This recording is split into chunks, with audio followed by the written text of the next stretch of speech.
Welcome to another edition of In the Know. I am your host, Tony Reeves.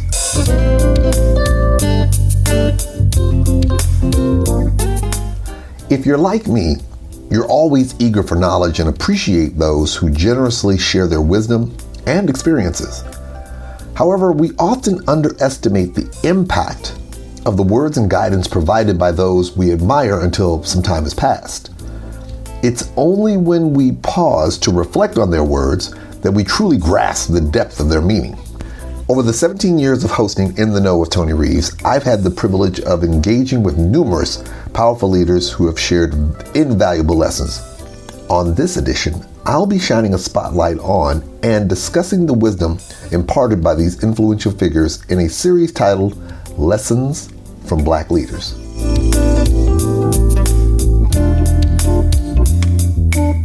In today's program, we will delve into the wisdom of my fraternity brother and the 32nd General President of Alpha Phi Alpha Fraternity Incorporated, Darryl Matthews Sr.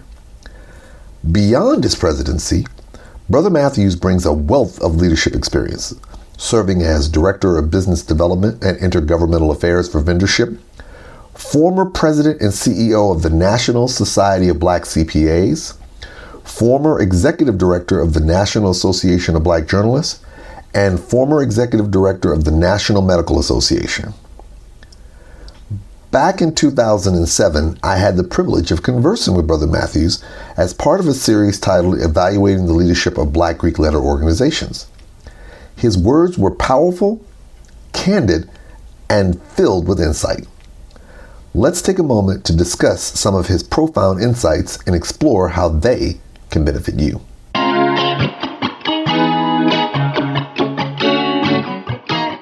Whether acknowledged or not, whether termed reputation or impression, everyone has a brand. Each action contributes to a reputation presented to the external world. Often we underestimate the significance of our actions and affiliations. However, it's crucial to realize that even seemingly innocuous associations can have a lasting impact on future opportunities.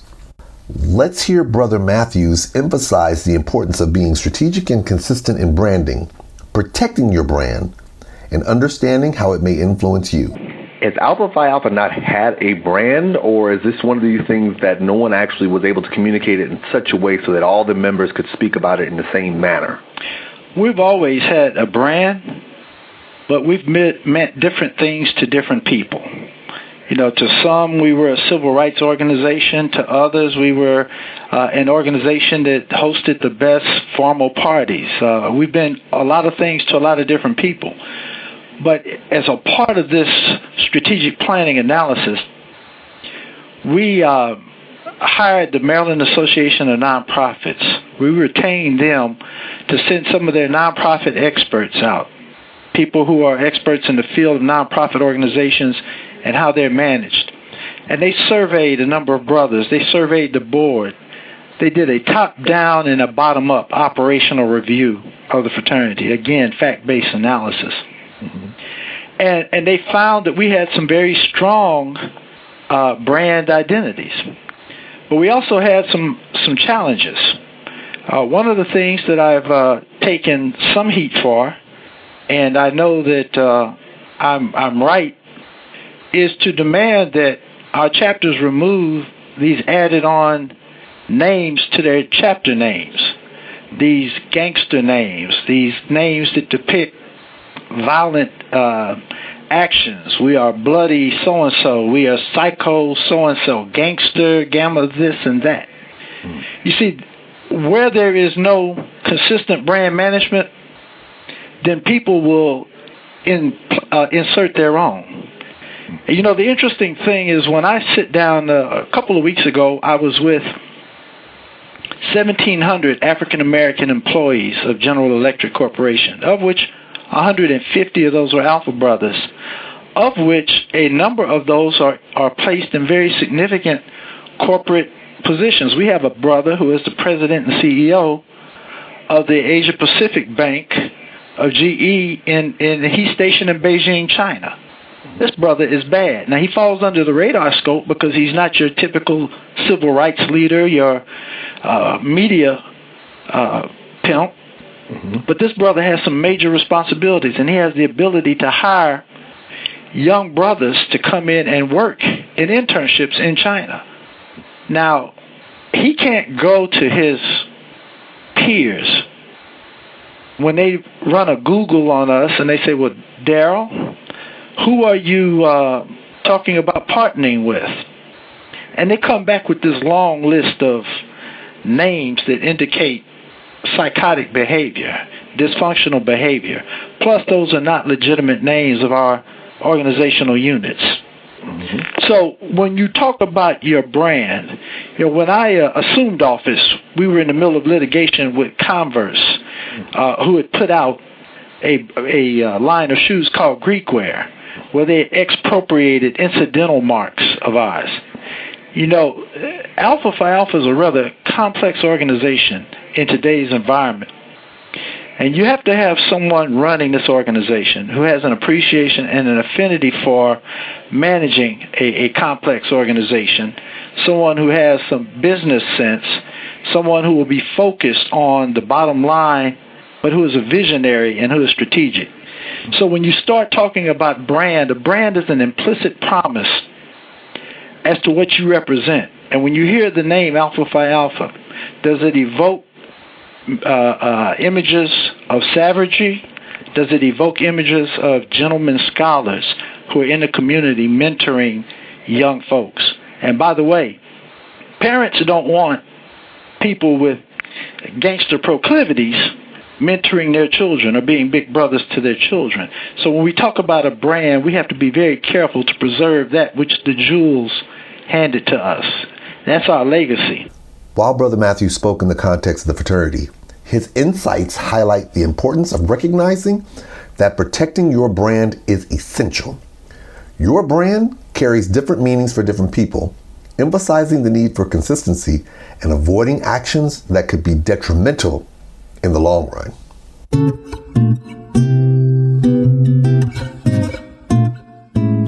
Enhancing your professional growth and well-being involves learning from those who have walked a similar path. Brother Matthews highlights the efficiency of gaining insights from individuals who have achieved success, emphasizing the importance of respecting and learning from those who can offer guidance. And I would be remiss if I didn't point out that every one of our living general presidents, and a couple of them who are no longer living, I worked in the general office and virtually, literally sat at their feet and learned from them. I've introduced no new initiatives. I've just tried to pick up the baton where each one of them in their short 4 years, because 4 years is a short period of time when you're looking at the grand scheme of what all needs to be done. But I've learned from each of them and tried to pick up where there were things that they didn't get to finish. As Brother Milton Davis said, well, I couldn't do everything. So I'm trying to bring some closure to some of these critical issues. Okay. A la the Martin Luther King Memorial Project, making sure that we have in place written, documented policies and procedures where from time to time we've done things, committed acts based on customs and practices, not based on any well-thought-out, well-reasoned policies. So I've had the good fortune of learning from some of the brightest men at this fraternity. All alpha men are bright, don't get me wrong, but I've had a chance to sit at the feet of some of the past presidents when they were sitting in the chair, and to really learn the operation of this fraternity. Plus, I was intricately and intimately involved with running it on a day-to-day basis. So there I feel very fortunate to know that I have notes I've been taking copious notes for over 30 years, that if I ever had the opportunity, I would do this, and I would do this, and I would do this. And now is my opportunity, and this is that time. And I'm hoping to lay a foundation so that it is easier for the next president to come in and can focus on grand strategy and vision. Brother Matthews underscores the significance of his learning journey when he served as an executive director before becoming president.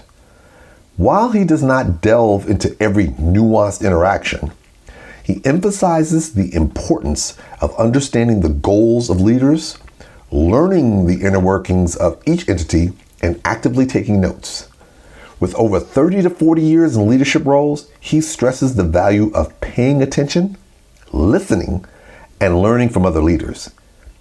If you find yourself in the presence of a guiding figure, observe their steps closely to learn from both their mistakes and successes, aiming to replicate or build upon their achievements.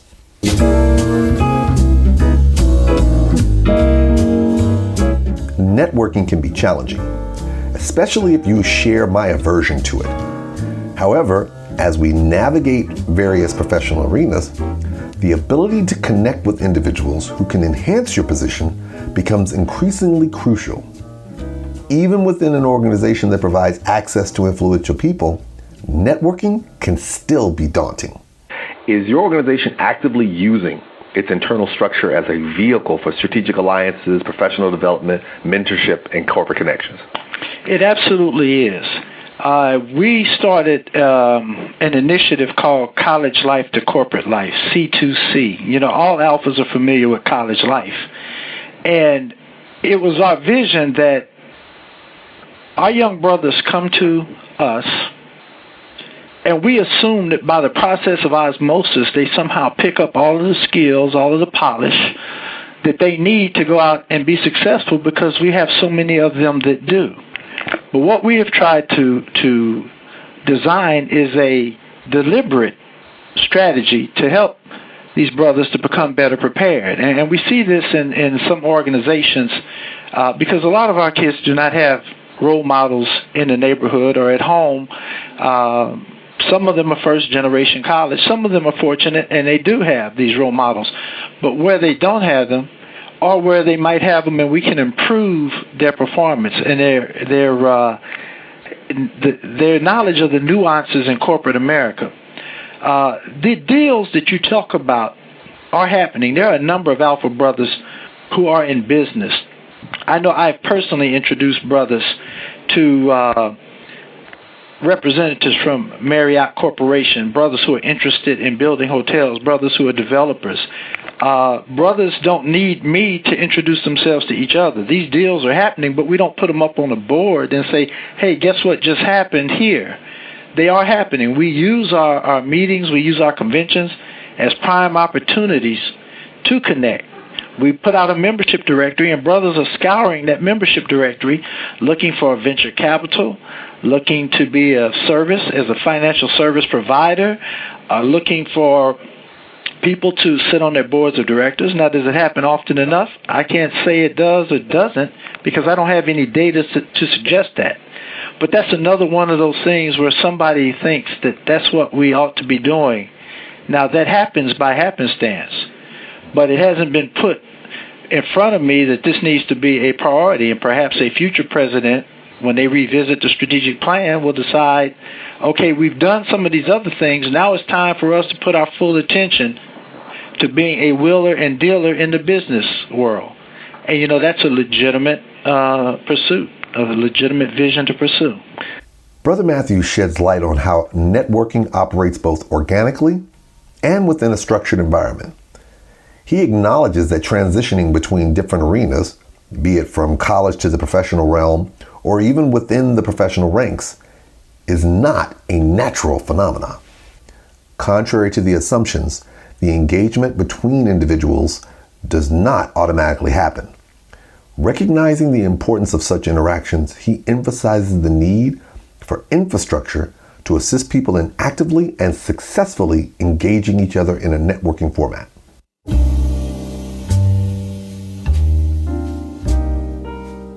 Often ventures are initiated without a clearly defined goal for success. Whether it feels good, sounds good, or looks good, many projects lack a concise vision and defined metrics for achievement. Brother Matthews addresses the importance of having manageable and measurable outcomes in this clip. Now, you just made a very interesting point, is with regards to evaluating the effective relationships. Is that an initiative now that you're trying to establish within the organization, putting necessary milestones in place to see whether or not that it's benefiting the organization to even participate in these various relationships? You know, in management, there's a saying that if you can't measure it, you can't manage it. And we need to introduce concept, and I'm sure you're familiar with the concept of Six Sigma. Mm-hmm. We need to introduce into our operations, into our general office, a Six Sigma-like program. Mm-hmm. We need to be able to measure how long does it take for us to respond to a brother. What is the effect of our service, our customer service, on the brotherhood? Are they generally pleased? Are they getting a return on their investment? Who are our customers? Are we meeting their needs? Are we having our needs met? But do we have a valuable partnership with Boy Scouts of America? Well, we don't know. Well, how can we measure it? How can we develop quantifiable methods? Well, what if we decided that every alumni chapter was going to participate in helping to develop 7 Eagle Scouts in their community? Well, you might not get 7, but you might get 3, or you might get 2. But at least we have a measurable goal, instead of just saying ambiguously, well, we have a partnership with Boy Scouts of America. What does that mean? What does that look like? So we must affix a value. When you're in school, you can take a class pass-fail, but for the most part, you try to get a grade so that you knew, did I do a good job, or was I just a mediocre student, or did I excel? And so it's the same thing with measuring your success, evaluating your success.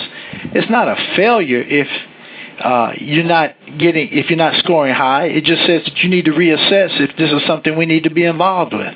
And that's what the fraternity is going to have to do, make definite analytical decisions. We can't be all over the place as we've been in the past, and everyone comes along, well, I got a different idea. We ought to do this. We ought to be about this. Well, why shouldn't we do this? Well, I don't know, but because this is my idea. So if we manage the fraternity and its assets for the long run, I think that we'll find that the brothers will feel better about supporting us. We'll have a more clear understanding of what they're giving their money for and what they're being involved with. Aspirants will understand much better who we are and why they should join us. He emphasizes the significance of having specific, measurable goals that contribute to success. A clear, well-defined metric not only guides improvement in managing existing endeavors, but also highlights areas that need attention. Brother Matthews stresses the crucial role of articulating specific, measurable outcomes in both organizational and personal pursuits, ensuring clear communication to the masses rather than relying on vague terms.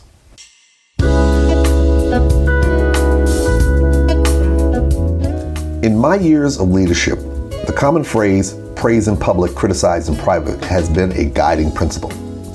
In this concluding clip, Brother Matthews delves into the importance of effectively communicating concerns to leaders about the organization and its leadership structure.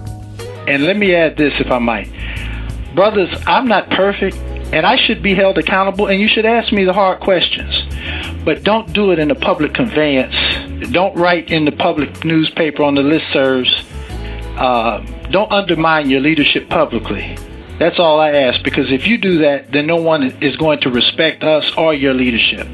And we've had some instances where that has happened. So I say to the brothers, be tough on your leadership, hold them accountable, but be respectful when you do it. There's a time and a place.